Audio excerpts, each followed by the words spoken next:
Q4 action plan. Now, these aren't the only actions you should be considering for Q4, but as I was thinking about what I want people to know, what I have found extremely valuable for me in selling during Q4, I thought I wanted to share that and go through some of these details here. So I'm going to talk about seasonality in products because seasonal products brings more profit. Okay, so let's get into this. Seasonality here. So the top holiday sales days, by far, Thanksgiving weekend. Now this is across e-commerce in general in the United States. And you can see those top three blue lines that go across. I've got them outlined in red. That's Cyber Monday, which is the Monday following Thanksgiving. And then Tuesday, December 1st in that particular year was the day after Cyber Monday.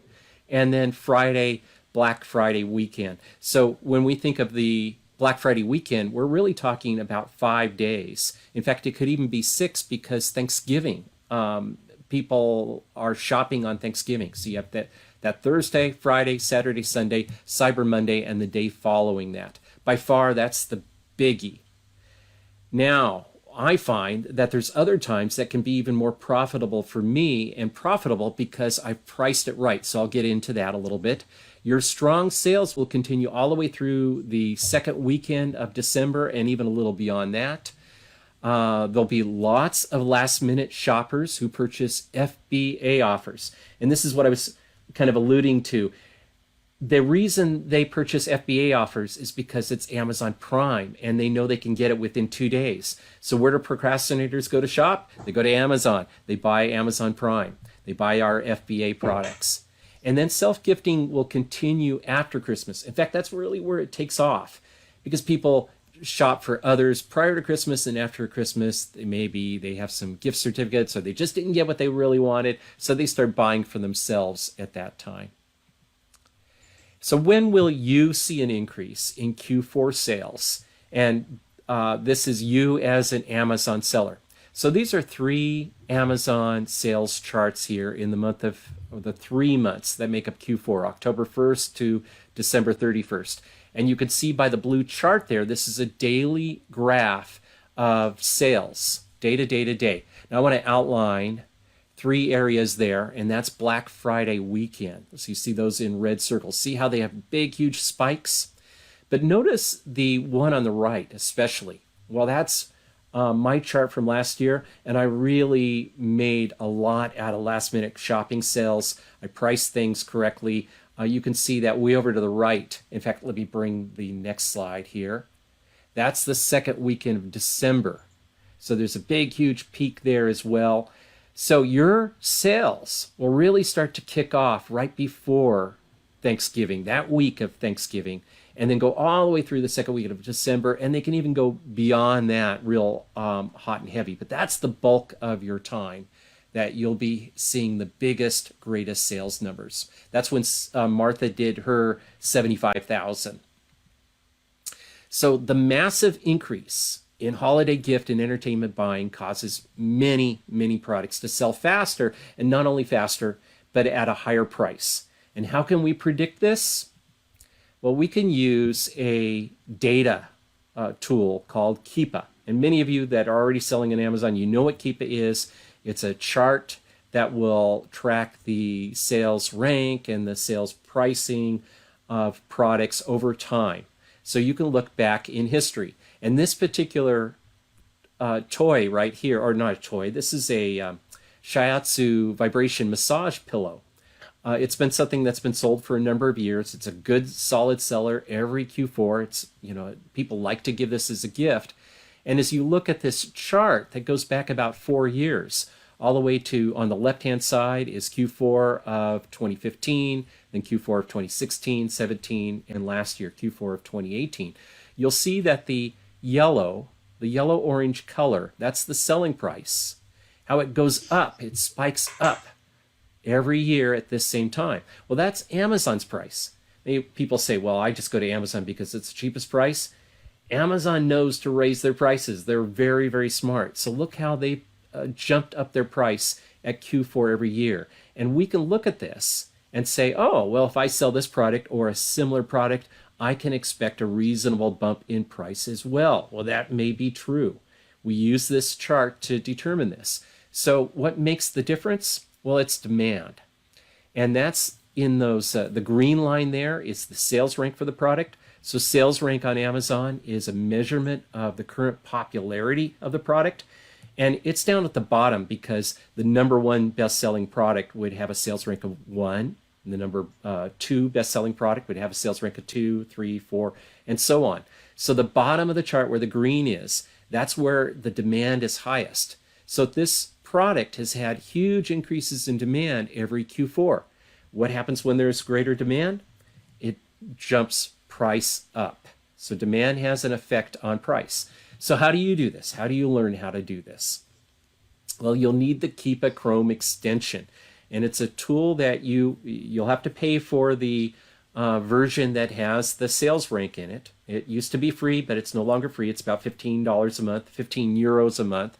And it's an extension that fits right onto your Amazon product page. So you're seeing this Amazon product here. This is a Thanksgiving felt door banner. Of course, it's a seasonal item. And that Keepa chart at the bottom shows up there. Let me show you how to read this Keepa chart. So now I'm on the next page there where I have a blow up of the Keepa chart for the same exact product, this Thanksgiving pattern. And this is a 1-year chart. So on the right-hand side of the chart is our current date. And if you go back all the way to the left-hand side, that's a year ago. And the green lines that move up and down, that's our sales rank. And then the buy box price, and you know about the buy box, right, on Amazon. That's where 85% of the sales on Amazon, they come from the offer in the buy box. It's the little piece of real estate on the internet that brings in more money than any other button or any other piece of real estate on the internet anywhere. The buy box, Amazon buy box, is where all the money, all the sales happen. So that's the selling price that we want to have our products at. And you can see that's in those little purple diamonds there, the buy box price. Now let's look at this a little closer here, or at one particular area of time. There we go. Okay. So see the red chart where it says peak demand, where the sales rank drops down? Well, what happens when there's increased demand? The price goes up. And so we can see that the buy box price right above peak demand, that's where you want to sell this product, is right in that price. Because before it, earlier in the year, like in September and October, the demand is increasing, but the price is only going up a little bit. It really increases right there around Thanksgiving, and even after Thanksgiving, this still continues to sell and the price continues to go up. I'm going to come back to this chart because I want to show you one other thing in a moment. Let's go on to when to hold them and when to fold them. So again, you want to sell them when the prices are peaking. So if you have a limited number of products, meaning a limited number of units, let's say that you have that banner and you were able to source a dozen of them, no more. That's all you had was a dozen of that banner. You'd want to hold on to that banner according to the Keepa chart where the prices tend to peak. And that's right around that Black Friday weekend to the second weekend of December. That's in general going to be the peak prices for products. Then as demand falls off in the latter half of December, the prices will often fall too. So you want to be watching your inventory very carefully, watching the number of units you have in stock. If you're approaching the second weekend of December, you've got a lot of units on hand, you better consider lowering the price because other sellers will be doing that. They'll be lowering their price. And you don't want to wait until the price falls too far. So this is when to hold them, when to fold them. Watch your inventory. This will be part of walking your store, is to watch your daily inventory numbers. Now, if you only have a dozen units and they're selling off before Black Friday, you might want to raise the price in anticipation that it'll even go up even higher, and so you can really profit. This leads us to winning the buy box at the right price. And this is that same holiday banner here, that door banner. You'll notice that the peak demand down at the bottom in green is there between just around Thanksgiving into the first half of December, right there. That's that sweet spot of pricing. So how do we know this? Well, this is last year. Will it do the same thing this year? It's not guaranteed, but it's very likely that this product and similar products will have a similar kind of pricing profile. So you want to watch out for that. And the Keepa chart will help you look back at the previous year, determine what the product did, and then you're watching that in your store, watching the price, watching the demand. The demand, if the sales rank is increasing or actually getting closer to 1, if the sales rank is getting better, then you know that demand is increasing on the product.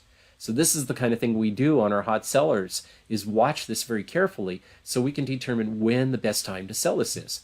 Now, in the second half of December through January, you can see that the green chart is getting worse. The green lines, that's declining demand. And even though the sales prices are high, well, there's fewer people that are buying them. And so don't hold out too long because your audience may pass you by. There may be very few sales, and those sales may go to your competitors instead of yourself. You want to sell this during the time of peak demand. Okay, cash flow. Cash flow is king. You can't, it takes money to make money. Well, if you are having limited cash flow, let's say that you've got $1,000 to buy products with, and that's it. There's no credit line available for you. And so you go buy your $1,000 worth of products right now to sell on Amazon. And then you just sit there and you wait for the price to go up. This is one of those times in which you should sell early. This is that same banner. And at this point, I would recommend selling it earlier in time because you still have time in October, at the end of October, to run out and buy some more products and get them sent into FBA. In fact, you have until probably around the 10th or 15th of November to be sending in products and have them ready for sale for Thanksgiving, Black Friday weekend. So if you're limited in your cash flow, in your capital on hand to buy products, by all means, send these products in right away, take an early sale, an early profit on them, and then go out and buy some more, source some more products. And so you let that money build, let it grow for you. Cash flow is king. I don't like to recommend that people go out and borrow money, but there are some tools out here like payability. Now, payability is not really borrowing. It's just getting a cash advance on your regular Amazon payout. So payability is a service. I've never used it myself, but some of our members have, that allow you to pull money out of Amazon before they give it to you. Amazon pays out every 2 weeks. Well, payability allows you to take that payday a few days early, a week early, 10 days early. And if you're sourcing products every day through Q4, like some of our members do, like Martha does, having this extra cash flow might be well worth it. I think they charge 2% for this service for whatever you take. Keep that in mind. There is a fee, but this is a tool that you could use to increase your cash flow so that you could take advantage of those additional sales. Do not procrastinate. Please, please, please don't procrastinate to send in products. Every year there are some problems with Amazon's fulfillment centers. So there is an increase in sellers sending in products, and Amazon does their very best to anticipate these increases coming into the fulfillment centers. They really do work hard. They bring on seasonal staff. They have controls inside to move their product through faster. But nevertheless, every year, some of those fulfillment centers fall behind, and your products they sit there on the dock, or they sit there inside the warehouse, and they don't get moved through Amazon's process where they're ready for sale. And so now you've sent in products. Let's say you sent them in around the 15th of November. They're supposed to go live right before Thanksgiving, and you're sitting there looking at your manage inventory page, and it still says, the shipment is being sent in. It still says that it's being sent in. Or maybe it's been received, but they're not up for sale yet. Received, not up for sale. Or they could be transferring them from one house to another, and they're in reserve, and they still can't be sold. So you'll see this on the Amazon forums, like the two articles on the left about delays. Every year we see this. Don't procrastinate to send in your products. And then last year, there was a tornado that hit one of the warehouses. I don't know if you were aware of that, but a tornado hit one of the warehouses, totally shut it down. Imagine if that were your products in that warehouse, you'd be upset. So especially if you had procrastinated and you were hoping that you'd be getting sales from those products, or maybe they're on their way there. Just don't procrastinate. Get your products sent in. All right. And Rob is asking, I'll answer this one right now because that's on everybody's items. If your products are in the warehouse, aren't they insured by Amazon? You know, Rob, I don't have the answer to that, but Amazon requires us as professional insurance, as professional sellers to have our own liability insurance. And if you don't know that, you want to lean in a little closer to our community because we do have that information about that in our training and how to obtain that. So we do have a shipping date calendar. This is in our training. I'll let you know a little more about this calendar, but you should be following these dates from Amazon. So if you're thinking about Thanksgiving and Black Friday weekend, and you know that products take about a week to get to Amazon and potentially another week to get put up for sale, then you should be tracking at least 2 weeks before these big selling dates, before Thanksgiving, Black Friday, Cyber Monday, that second weekend of December. You want to be tracking these time periods. And we do have a calendar that's available within our training that will help you with this.